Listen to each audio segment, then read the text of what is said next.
The Master Tavern Keeper's History of the Old World.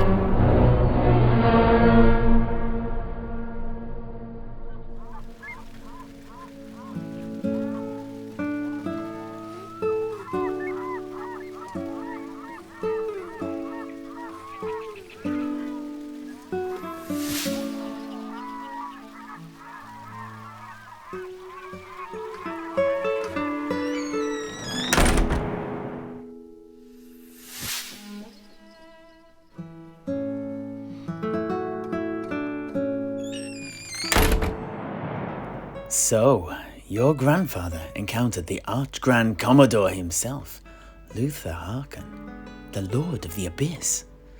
I had no idea. Yeah, indeed. Although he was certainly not aware of any of those titles. And to be honest, neither am I.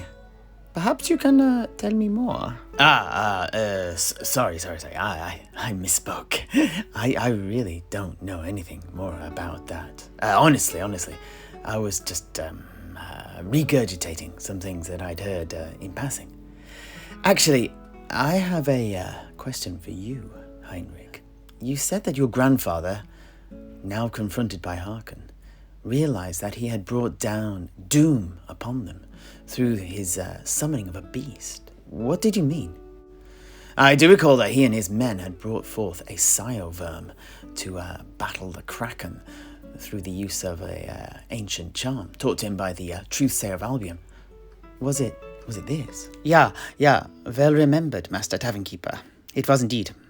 He caught what Harkon's advisor had said and put two and two together. Additionally, he would later learn that the sea monster that he had brought forth was in point of fact an ancient beast known as Amana, a creature that had gone into hibernation eons ago in a mysterious underground cavern, at least according to the legends of the High Elves. The week-long chanting of the magical charm by my grandpapa's men had somehow broken the seal to the beast's undersea lair and awoken him. In the months since, Amana had been terrorizing the sea lanes, and this had come to the attention of the vampire, who, desirous of the destructive power of the beast, was beginning to bend his power to seek out the creature.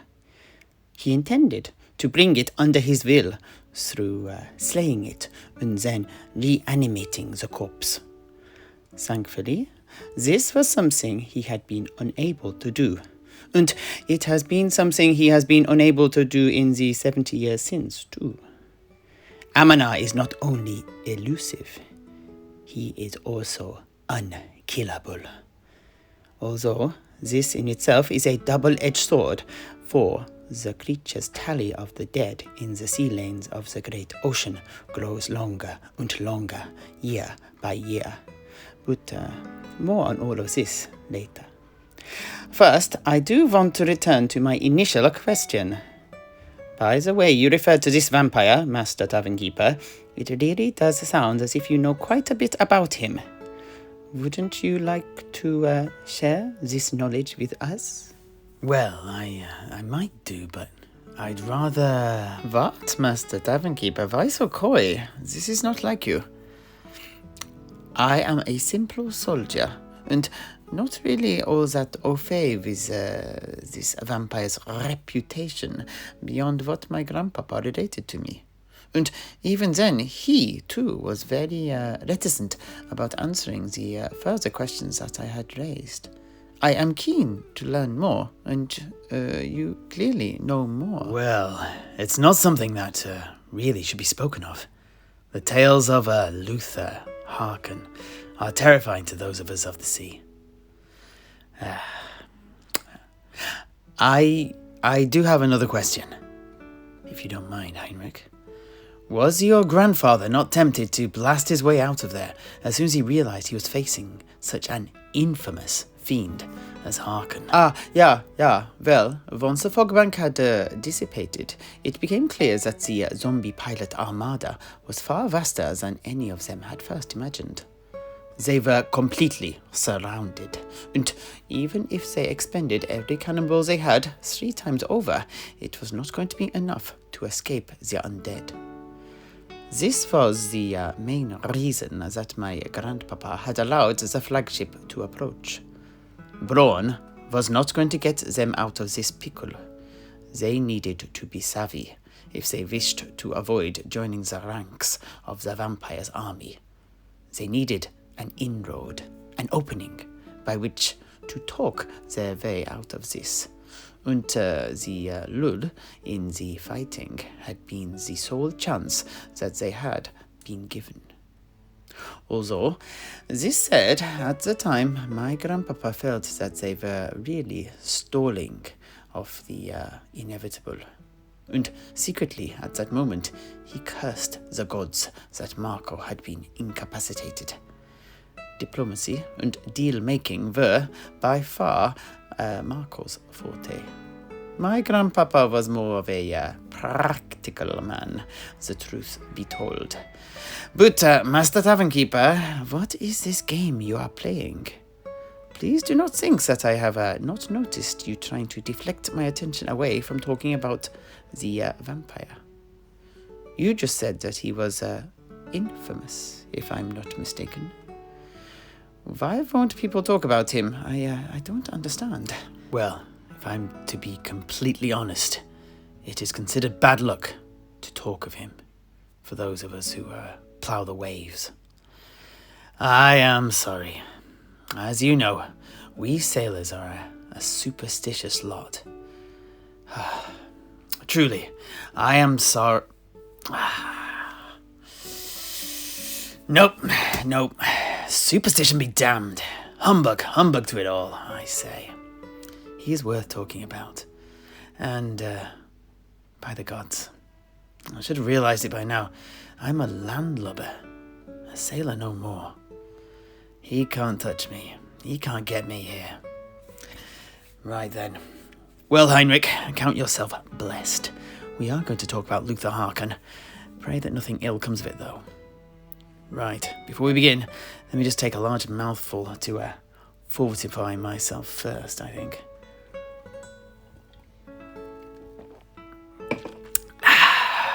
Well, getting back to what you just said, Heinrich. Even the word infamous does Harkon a disservice, in my opinion. He's legendary. Nay, he's mythic amongst sailors. Stories of encounters with his shipwrights alone, by which I mean the vampires that captain his boats, are a staple of the tales told during night watches, especially those used to scare any cabin boys that have been getting out of a line. However, for the reasons I just mentioned, stories of the man himself are far, far rarer and, reserved for, let's say, special occasions. And perhaps this is one of those special occasions. I'd say it is indeed.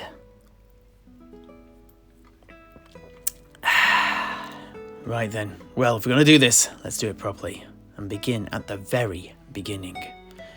As it happens, Harkon's origins go back to ancient times, and the early part of his story was recorded in one of the old Nehekaran scrolls that the young Arabian scholar Ibn Jalaba had access to in the court of the Sultan Ertugrul the Obscure.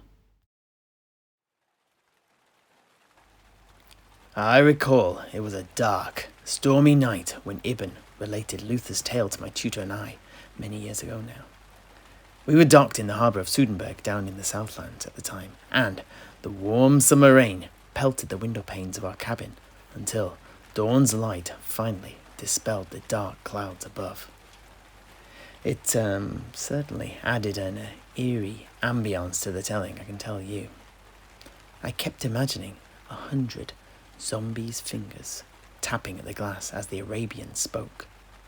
It's funny, but this has become a memory that I've come to cherish. Sorry. Anyway, my apologies, neophytes. Getting a bit dewy-eyed there. Let's get to it.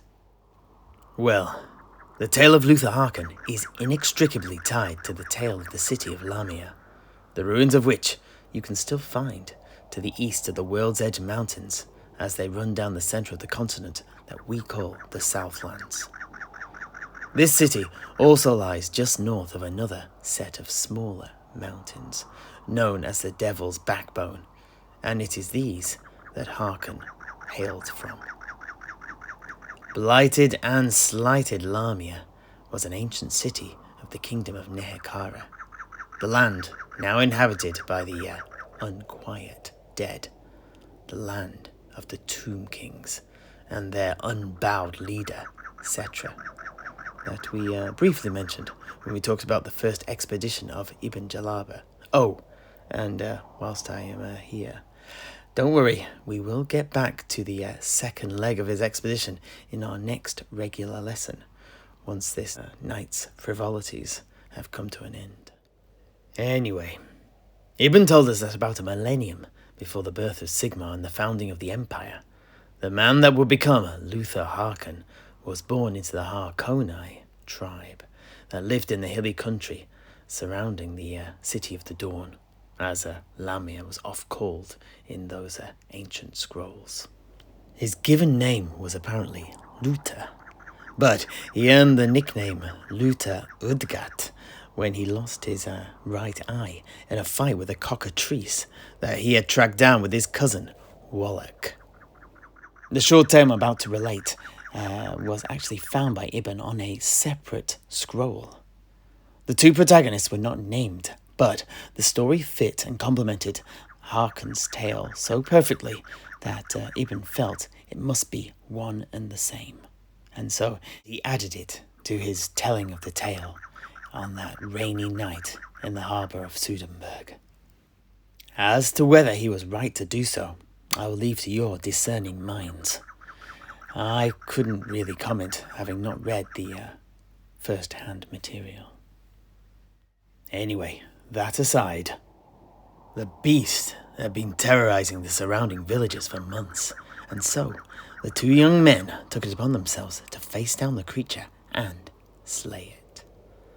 The lair of the creature had been found by a hunting party belonging to their tribe. However, only a single huntsman had survived the encounter to tell anyone about it. We stalked the Arbre for 3 days after picking up its trail at the oasis. There we found the shepherd Donker and his goats. The animals were wandering aimlessly, but the boy had been petrified and then smashed apart. We found his stone body parts strewn around the watering hole. We followed the trail of death to its lair up near Asaf's Tail Crag, but it had been waiting for us. The beast flew out of its cave in a berserk frenzy as Hamid approached the entrance. It began to shriek and claw at him with a desperate ferocity, its poisonous talons tearing at his flesh. He fell to the ground screaming, but I knew the stories and immediately averted my eyes before fleeing. The cockatrice can petrify its foes, you see, striking them down with its magical gaze and turning them to stone with a glance. My fellow hunters seem to have forgotten the old story, with fatal results for them. Luthor and Wallach heeded the man's advice and went in search of the monster. They knew the place that the huntsman had spoken of and trekked across the arid slopes until they reached it. The lair was surrounded by the pecked-apart corpses of the many beasts of the desert and the scattered bones of Hamid and the other huntsmen. Luthor and Wallach had come prepared. Luthor bore a large mirror, whilst Wallach had brought his father's longest spear. Wallach took the weapon and climbed up over the entrance to the cave, whilst Luthor approached from the front, holding the mirror up like a shield. Suddenly, there was a loud shriek and the sound of flapping. The cockatrice flew out of the cave straight at Luthor.